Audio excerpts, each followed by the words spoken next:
The distinguished ranking member, Mr. Fattah. Thank you, Mr. Chairman.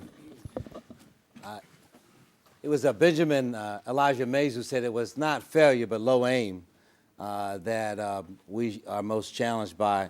And it is clear that the aim of the work that the chairman has been engaged in our subcommittee is to make sure that the United States remains a global leader in every respect. And I want to thank the chairman, Frank Wolf, for his work on this. He continues to be a great chairman of the subcommittee. He's a professional, he's principled, and he's once again involved us at every level in the deliberations. Now, he has named all of the staff from on the subcommittee. I also want to thank those in my personal office, Michelle Anderson-Lee and Attorney Brendan Cheney, for their work on this, and also recognize the contributions of Chairman Rogers and Ranking Member Dix and their staffs as we move to present this bill for full committee consideration. I want to highlight a number of areas where the chairman has done, I think, the nation a great service and the priorities as laid out in the bill. At the Department of Commerce, there are healthy funding levels for research and for NIST, the National Institute of Standards and Technology, and for the NOAA satellite programs, which are important for ensuring accurate weather forecasting in support of public safety and for our economy. And the chairman's mark very wisely rejects proposed cuts to the National Weather Service related to information technology personnel, air quality forecasting, tsunami warnings, and wind profile measurements. The bill provides funding at or near the requested level for the Department of Justice law enforcement agencies, including an increase above the request for the FBI, and to augment key capabilities related to cyber investigations and surveillance. Now, I know a number of us have been involved in classified briefings related to cyber security issues, most particularly at the urgings of Chairman Wolf. I've been enlightened. I think many members of the committee have been enlightened about the importance of this work. And as we are just days away from the anniversary of the death of Osama bin Laden on May 2nd, a year ago, I think that we have to know how important the FBI's work is relative to terrorism and public safety. So I think that these increases are appropriate. The bill provides an increase for the Office of Violence Against Women, as well as a small increase in crime victim funds programs. The chairman's mark provides an increase for the National Science Foundation. And although I know that the chairman and I would like to invest even more in this area, it is I think, given the construct of the fiscal constraints and the allocation, a very important priority as decided by the chairman. At the Department of at NASA, there's full funding for the James Webb telescope, which is a very important flagship program for NASA. In addition, the bill provides a significant increase above the request for future robotic missions to Mars, which will ensure the United States continues its vital leadership in Mars exploration.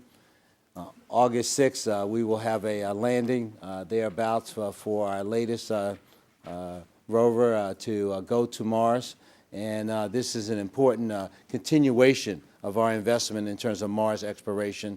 And I want to, again, as the chairman has said, recognize the contributions of a number of members on the committee, including Adam Schiff and my great friend from Texas, who have been adamant about our continued investments in these areas. Due in large part to the limits on the allocation, there are a number of areas in the bill that I believe that we need to continue to work towards increasing funding. This allocation, even though generous within context, is part of the Ryan budget and is $731 million less than the Senate allocation. I believe if the opportunity presents itself, we should provide additional resources to the Economic Development Administration, also to the Census Bureau, and important to me, the Legal Services Corporation. There are also areas within the state and local grant programs at DOJ that I think deserve a second look. An area that I personally have had an interest in is mortgage fraud, and even though we provide some funding, around $6.8 million in this area, I believe that we should go further towards the administration's request to fully go after financial fraud and mortgage fraud, which has hurt so many of our constituents throughout the country and has cost many of them their life savings in their homes. As I mentioned, the legal services is very important. We are a country of laws, and having access to a courtroom, 3 out of 4 people who serve through the Legal Services Corporation are women, and many are veterans who are facing foreclosures and other challenges, but I believe that this is an area that we will be able to continue to work on.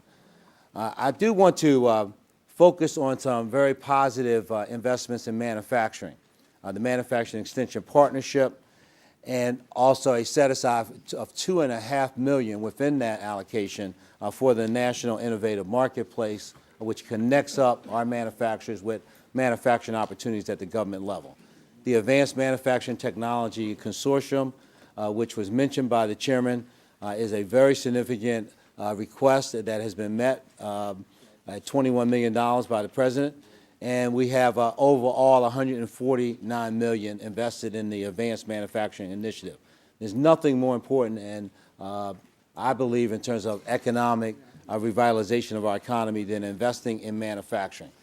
So for this and for a number of the programs that the chairman has mentioned, I would mention a $5 million allocation in EDA for technology loans for small manufacturers as being important. So we have a bill that focuses in on the commerce side on manufacturing, deals with the investments we need to make in law enforcement and in science. I want to say something about science as I conclude, which is in the area, a matter that both Chairman Rogers and Ranking Member Dix, but most especially Chairman Wolf have worked with me on, is around neuroscience and brain research. And we, in last year's bill, created a collaboration headquartered in the White House Office of Science. I think we are, as a nation, we have a lot of challenges in this area, but that we are poised to make breakthroughs in terms of Alzheimer's and Parkinson's and a number of brain disorders like autism and bipolar diseases. There's much to do in this area, and I want to thank the chairman for his continued support. So I would close by saying that I think that even though if I was the chair, we might have some differences in terms of the numbers, the truth is that this is a bill that Chairman Wolf and I have worked together on, and through his leadership, I think adequately addresses the aim that we should have, which is to ensure our continued global leadership. I want to thank the chairman, and we are looking forward to the day's markup and to move through it and to move this bill to the floor. I thank the committee and Chairman Rogers for the time.